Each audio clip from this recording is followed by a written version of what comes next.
Halo kawan-kawan semua, jumpa lagi di channel Identik bersama saya Muhammad Faisal Amin. Kita masih di pembahasan fuzzy logic, materi himpunan fuzzy. Video sebelumnya kita sudah membahas tentang himpunan klasik atau bisa juga disebut himpunan aja gitu ya. Nah, sekarang kita akan melihat perbedaan antara himpunan fuzzy dengan himpunan klasik.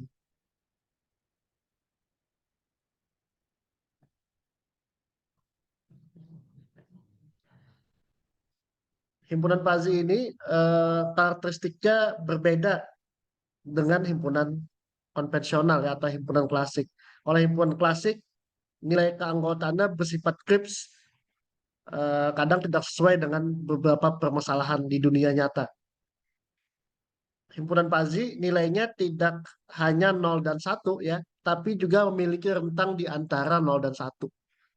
0, 0,1, 0,2, 0,3, 0,4, 0,5 dan seterusnya gitu ya. Sampai nilai maksimumnya adalah 1. Kalau himpunan klasik, suatu item atau elemen itu hanya masuk satu himpunan aja. Nah, tapi nanti untuk fuzzy, suatu item itu dapat masuk dua himpunan yang berbeda. Yang membedakan nanti adalah eksistensinya, ya, berapa nilainya, berapa eh, nilai setiap keanggotaannya. Nanti akan kita lihat di slide-slide berikutnya. Untuk yang himpunan klasik tadi bersifat krips, suatu elemen hanya memiliki dua kemungkinan, bisa true, bisa false, atau true itu diwakili oleh satu, false diwakili oleh nol. True atau satu itu berarti suatu elemen menjadi anggota himpunan. Nol atau false berarti bahwa suatu elemen bukan anggota himpunan. Nah, contoh kita memiliki semesta pembicaraan 1, 2, 3, 4, 5, 6, A, 1, 2, 3, B, 3, 4, 5. Nah, kalau kita lihat di sini ya untuk setiap elemen, contohnya misalnya nilai keanggotaan 2 pada himpunan A. Nah, 2 itu kan ada ya pada himpunan A. Nah, di sini kan ada 2. Sehingga nilai keanggotaannya adalah 1 karena 2 merupakan elemen dari himpunan A. Kemudian 3 pada himpunan A. Nah, di sini juga ada nih 3 sehingga nilai keanggotaannya adalah 1 ya, 3 elemen dari himpunan A. 4 ada nggak 4 di A? Nggak ada. Kalau nggak ada berarti nilai keanggotaannya adalah 0. 4 bukan elemen dari himpunan A. Kemudian 2 pada himpunan B. Nggak ada nih di sini 2. Kalau nggak ada nilai 2 di sini, maka nilainya adalah nilai keanggotaannya adalah 0. 2 bukan elemen dari himpunan B. Dan seterusnya ya. Nah, jadi di sini menjelaskan kalau hanya ada dua kemungkinan dari apakah menjadi anggota atau tidak menjadi anggota. Kalau menjadi anggota nilainya satu atau true, kalau tidak menjadi anggota nilainya adalah nol atau false. Nah, kemudian kita lihat pada studi kasus variabel umur, di sini kita memiliki tiga kriteria ya yang akan menjadi tiga himpunan. Yang pertama adalah variabel umurnya akan menjadi tiga kategori atau menjadi tiga himpunan. Muda dengan kriteria umur kurang dari 35 tahun, Parubaya mulai dari 35 tahun sampai 55 tahun, tua lebih dari 55 tahun. Kalau kita gambarkan secara grafis, nilai keanggotaannya seperti ini, ya. Muda 0 sampai 35, Parubaya 35 sampai 55, tua sampai 55. Ini sebenarnya 0 sampai 34 lah gitu ya kalau kita mau genapin 35 sampai 55, di sini di atas 55 untuk yang tua. Nah, sekarang kita lihat deskripsinya. Misalnya nilai 24 nih. Nah, 24 itu termasuk di mana? Di muda ya. Kan tadi kriterianya muda itu kurang dari 35 tahun. 24 kan kurang dari 35 tahun, maka dia dikatakan muda. Nilai keanggotaannya adalah satu atau true. Nah, kalau 35 tahun berarti dikatakan tidak muda ya. 35 tahun tidak muda. Nah, kalau dia dikatakan tidak muda berarti untuk nilai keanggotaan muda 35 itu adalah nol. Nah, Jika seseorang berusia 35 tahun, kurang 1 hari aja gitu ya, 35 tahun kurang 1 hari, maka dia dikatakan tidak parubaya. Artinya nilai himpunan tidak parubayanya adalah 0. Nah, kalau kita lihat di sini sedikit aja ada perubahan, meskipun hanya kurang 1 aja gitu ya, langsung dia tidak terlempar dari keanggotaan. Nah, misalnya kalau IPK gitu ya, eh, contoh yang sudah kita bahas sebelum-sebelumnya, IPK-nya tuh cuma kurang misalnya 0,1. Nah, tapi keadaan ekonominya penghasilan orang tuanya rendah sekali misalnya. Nah, tapi karena range IPK-nya itu cuma kurang 0,1, dia jadinya tidak dapat beasiswa misalnya. Nah, padahal kalau kita menggunakan sense manusia, bisa jadi orang itu yang dapat beasiswa gitu ya. Nah, di sini cuma kurang 1 hari doang gitu ya.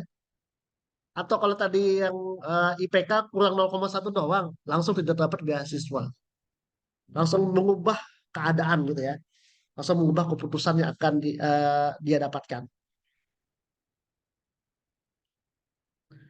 Nah, contoh berikutnya, jika seorang berusia 35 tahun, maka ia dikatakan parubaya ya. Nah, 35 tahun kan tadi masuk ya. Mulai dari 35 sampai 55 kan tadi. Eh, satu. Jika 34 tahun maka tidak parubaya. Nah, jika 35 tahun kurang 1 hari tadi tidak parubaya.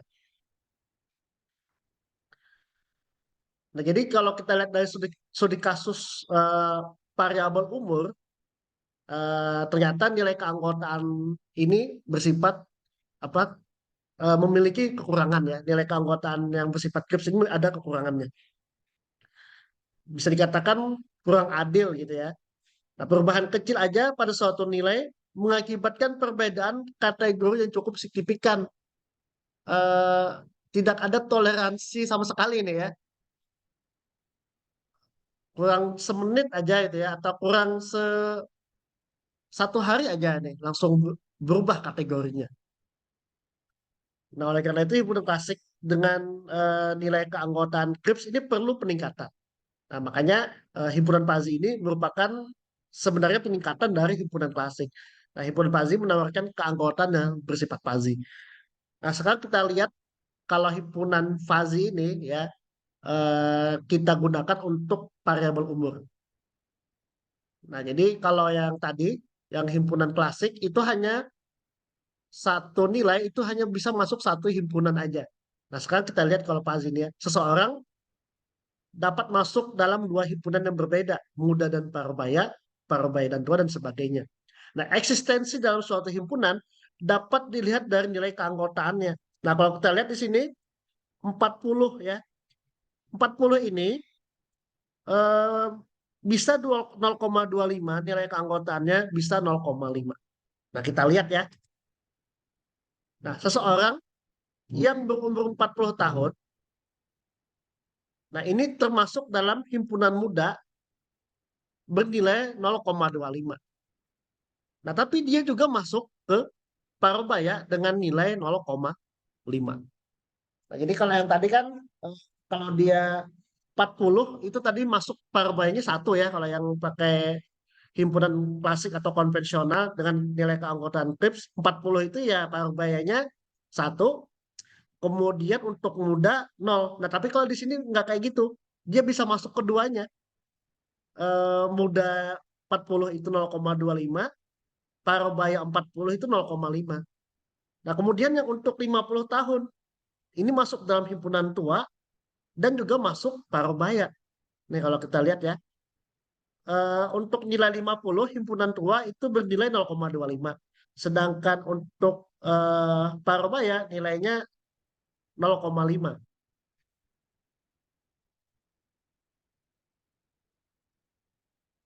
Nah, kemudian kita akan membahas tentang istilah-istilah dari sistem fazi. Ada 4 term atau istilah yang perlu kita ketahui. Yang pertama variabel fazi, himpunan fazi, semesta pembicaraan, dan domain. Nah, kita akan bahas satu-satu. Apa itu variabel fazi? Yaitu variabel yang dibahas dalam sistem fazi. Nah, ini merupakan bagian yang paling atas gitu ya. Contoh, umur, temperatur, permintaan. Nah, setiap variabel ini akan memiliki himpunan. Nah, himpunan dalam fuzzy itu adalah suatu grup yang merepresentasikan suatu kondisi atau keadaan tertentu dalam variabel fuzzy. Jadi eh, ada variabel, di dalam variabel itu ada kriteria. Nah, kriterianya itu kalau di dalam sistem fuzzy disebut dengan himpunan fuzzy. Nah, kriteria itu kan membentuk grup ya, grup-grupnya itu himpunannya. Contoh, variabel umur misalnya. Nah, ini bagaimana kita membagi suatu variabel ke dalam beberapa himpunan itu tergantung studi kasus di lapangan ya. Nah, di sini contohnya saya membagi umur dengan 3 himpunan. Apakah hanya 3 himpunan? Ya tidak, tidak selalu, tidak harus 3 himpunan. Bisa 3 himpunan, bisa 4 himpunan, bisa 5 himpunan gitu ya. Tergantung nanti kasus yang kita hadapi. Nah, di sini variabel umur kita bagi menjadi 3 himpunan, misalnya, yaitu muda, parubaya, dan tua. Temperatur dibagi menjadi 5 himpunan, dingin, sejuk, normal, hangat, dan panas. Nah, variabel itu memiliki lagi 2 atribut. Yang pertama adalah linguistik, gitu ya, yaitu penamaan suatu grup yang mewakili suatu keadaan atau kondisi tertentu dengan menggunakan bahasa alami. Nah, jadi variabel itu kan tadi dibagi menjadi 3 himpunan, muda, parubaya, tua. Nah, muda, parubaya, tua, ya, kemudian temperatur dengan himpunan dingin, sejuk, normal, hangat, panas, ya, muda, parubaya, tua itu disebut dengan linguistik, gitu ya, disebut dengan atribut linguistik dari himpunan Pazi. Nah, gitu menyebutnya. Muda, parubaya, dan tua itu merupakan atribut linguistik dari himpunan Pazi. Nah, kemudian setiap uh, atribut linguistik itu akan ada rentang nilainya, ya. Muda tadi misalnya, range-nya mulai dari 0 sampai 35 misalnya.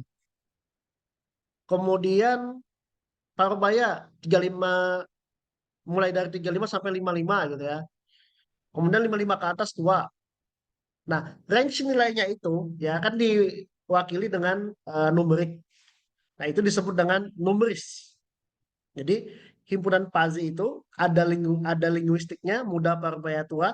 Di dalam muda parubaya tua itu nanti ada range nilainya, yaitu disebut dengan numeris atau suatu nilai atau angka yang menunjukkan ukuran dari suatu variabel. Ya, tadi contohnya 40, 25, 50 dan sebagainya. Nah, kemudian ada lagi istilah semesta pembicaraan. Apa itu semesta pembicaraan? Nah, kalau semesta pembicaraan ini kita melihat keseluruhan nilai yang diakomodir ya, yang diperbolehkan dalam suatu variabel Fuzzy. Ingat variabel Fuzzy itu lebih besar daripada himpunan ya. Satu variabel itu bisa memiliki beberapa himpunan. Nah, jadi keseluruhan nilai dari himpunan, nah itu akan menjadi eh, apa namanya nilai dari semesta pembicaraan. Nah, keseluruhan nilai ini diperbolehkan untuk dioperasikan dalam suatu variabel Fuzzy. Nah, nilai semesta pembicaraan ini dapat berupa bilangan positif maupun negatif gitu ya. Nah, ada kalanya nilainya ini tidak dibatasi batas atasnya. Nah, contohnya nih, umur misalnya. Semesta pembicaraan untuk variabel umur 0 sampai 90. Nah, ini keseluruhan nih berarti ya. Kemudian semesta pembicaraan untuk variabel temperatur 0 sampai tak terhingga misalnya. Nah, ini kita boleh menggunakan simbol tak terhingga atau infinity. Ingat tadi, ini semesta pembicaraan mengacu pada variabel. Lihat ya, mengacu pada variabel. Nah, jadi ini nilai yang diizinkan pada suatu variabel. Nilai yang diizinkan untuk variabel umur misalnya 0 sampai 90. Nilai yang diizinkan untuk variabel temperatur 0 sampai tak terhingga. Nah, terus apa bedanya dengan domain himpunan Fuzzy? Nah, kalau domain himpunan Fuzzy ini lebih mengerucut lagi.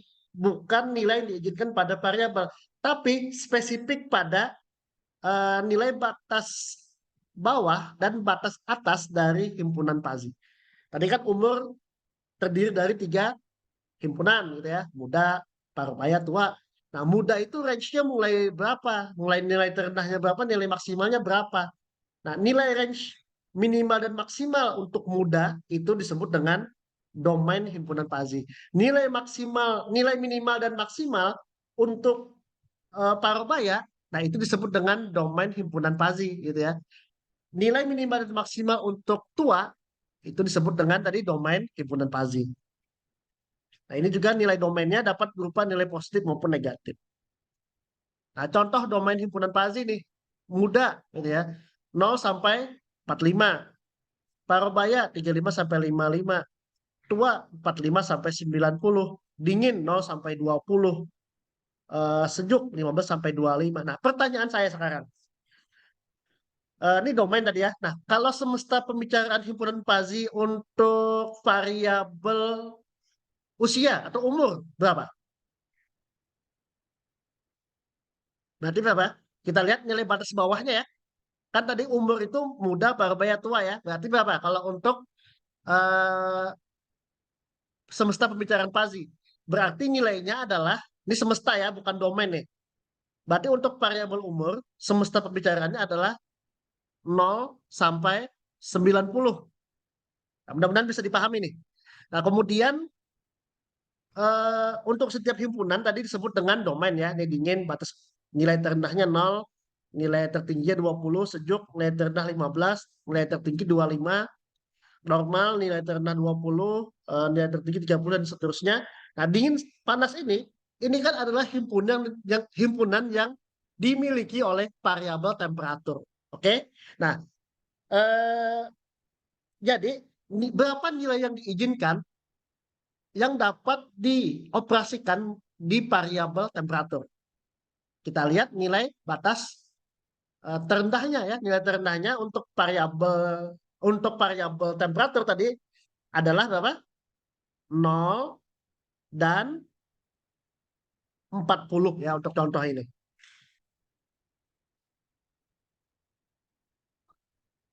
Nah, kemudian